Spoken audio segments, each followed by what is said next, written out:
오늘도 말씀 드셨습니까? 말씀 김윤성입니다. 오늘은 베드로후서 3장 10절부터 18절까지 말씀을 가지고 함께 은혜를 나누겠습니다. 오늘 말씀해 보니까 심판의 날, 예수님의 재림의 때에 그 날이 도적같이 이른다 라고 기록되어 있습니다. 우리가 잘 알고 있는 내용이죠.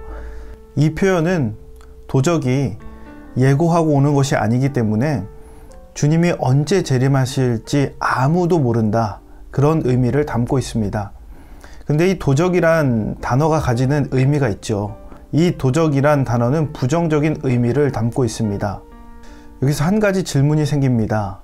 도적이 오는 것을 반기는 사람이 있을까? 도적이 오는 것을 즐거워할 사람이 있을까? 분명히 있다는 겁니다. 이 도적이 누군지 아는 자, 이 도적을 잡고자 하는 자, 이 도적을 통해서 피해받은 것을 돌려받아야 할 사람은 도적이 오기만을 기다릴 것이고, 이 도적이 올 때에 기쁨으로 아마 맞이할 겁니다. 우리는 이 땅에서 주님의 재림을 이렇게 기다려야 합니다. 우리가 이 땅에서 뿌린 눈물과 헌신과 그 기도를 돌려받아야 되는 거죠. 이 사실을 아는 자는 기쁠 수밖에 없어요. 그러기에 도적을 잡기 위해서는 늘 잠복 근무하는 자세로 기다려야 됩니다. 언제 올지 모르게 그 도적이 오는 것을 기쁨으로, 그리고 온다면 아주 기쁨으로 받아들일 수 있는 준비가 되어 있어야 됩니다. 잠복 근무의 자세를 본문이 잘 설명하고 있습니다. 첫 번째는 드러나지 않는 삶을 사는 거예요. 우리가 영적인 잠복 근무의 상태로 주님의 재림을 기다리는 그 자세는 드러나지 않는 삶을 살아가는 겁니다. 11절 말씀에 보면 너희가 어떠한 사람이 되어야 마땅하냐, 거룩한 행실과 경건함으로 하나님의 날을 간절히 사모하며 살라 라고 기록되어 있습니다. 거룩한 행실과 경건함, 결국에 삶이에요. 그런데 때때로 이 거룩한 행실과 경건함은 우리가 손해를 보는 것처럼 느껴질 때가 많이 있습니다. 왜냐하면 하는 것만큼 티를 낼 수도 없고 생색을 낼 수도 없기 때문에 그래요. 이 거룩한 행실, 경건함은 결국에 사람 앞에서의 태도가 아니라 하나님 앞에서 어떻게 살아가느냐, 이 문제를 가지고 이야기하는 겁니다. 사람 앞에서 무언가를 했을 때는 그 사람의 칭찬을 받기도 하고 그 사람의 격려를 받기도 하지만, 우리가 말하는 성경적인 원리는 티 내지 않는 삶이에요. 하나님 앞에서, 사람 앞에서가 아니라 사람이 없을 때에도 그렇게 살아가는 것이 바로 선한 행실, 거룩한 행실, 그리고 경건함이다라는 겁니다. 잠복 근무라는 것은 본래 티가 나면 안 돼요. 드러나면 안 돼요. 몰래 잠복해 있는 것, 숨어 있는 것이 드러나면 도적이 왔을 때 그것을 발견하고 도망갈 수 있습니다. 그러기에 잠복 근무는 티가 나면 안 된다라는 겁니다. 마태복음 6장 3절 말씀에 보면 너는 구제할 때에 오른손이 하는 것을 왼손이 모르게 하여 라고 돼 있어요. 이 땅의 삶을 살아갈 때 우리가 오른손이 하는 것을 왼손이 모르게 해라.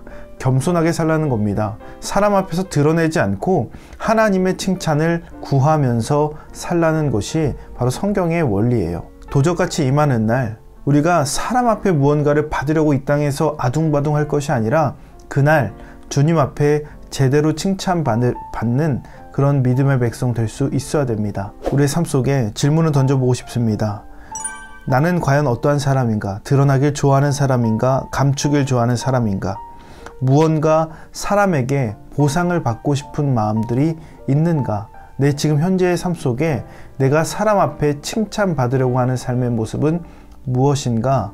우리가 점검하며 돌아볼 필요가 있습니다. 스스로 높아지려는 그 마음들, 낮아지고 스스로 보상받으려는 그 마음들 또한 겸손함으로 내려놓을 수 있어야 됩니다. 두 번째, 피곤함이 몰려올 때 교대하라는 거예요. 잠복 근무는 장기전입니다. 체력전입니다. 지구력이 필요한 거예요.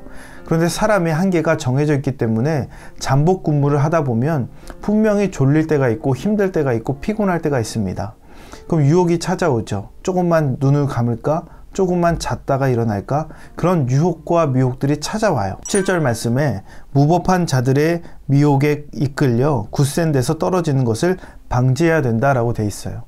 유혹과 미혹은 언제나 우리 삶 속에 일어나게 되어 있습니다. 이 유혹의 순간, 이 미혹의 순간 우리가 어떻게 극복할 수 있는가? 바로 교대하면 된다는 거예요. 잠복근무는 혼자서 하는 것이 아닙니다. 교대하면서 하는 거예요. 조를 이루어서 하는 겁니다. 마찬가지입니다. 신앙의 원리도 똑같습니다. 혼자서는 불가능해요. 코로나19로 영상예배, 비대면 예배를 드리면서 우리가 집안에서, 가정에서 홀로 신앙생활을 해야 되는 부분들이 늘어났습니다. 많아졌어요.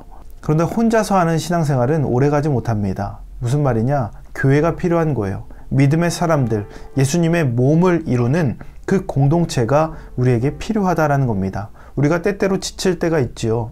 우리가 미혹을 받을 때가 있죠. 넘어질 때가 있죠. 그때에 교회에 다른 누군가 믿음의 사람들의 도움을 통해서 일어설 수 있어야 됩니다. 또 누군가가 지쳐 있을 때 내가 그 사람에게 도움이 되어서 그 사람을 일으켜 줄 수 있어야 되는 거예요. 그런 교대 근무의 은혜가 우리의 삶 속에 있어야 굳센 데서 떨어지지 않는 겁니다. 그래야 예수님의 손을 놓지 않고 미혹에 유혹에 넘어가지 않는 삶을 살 수 있다라는 것이죠. 여러분은 어떻습니까?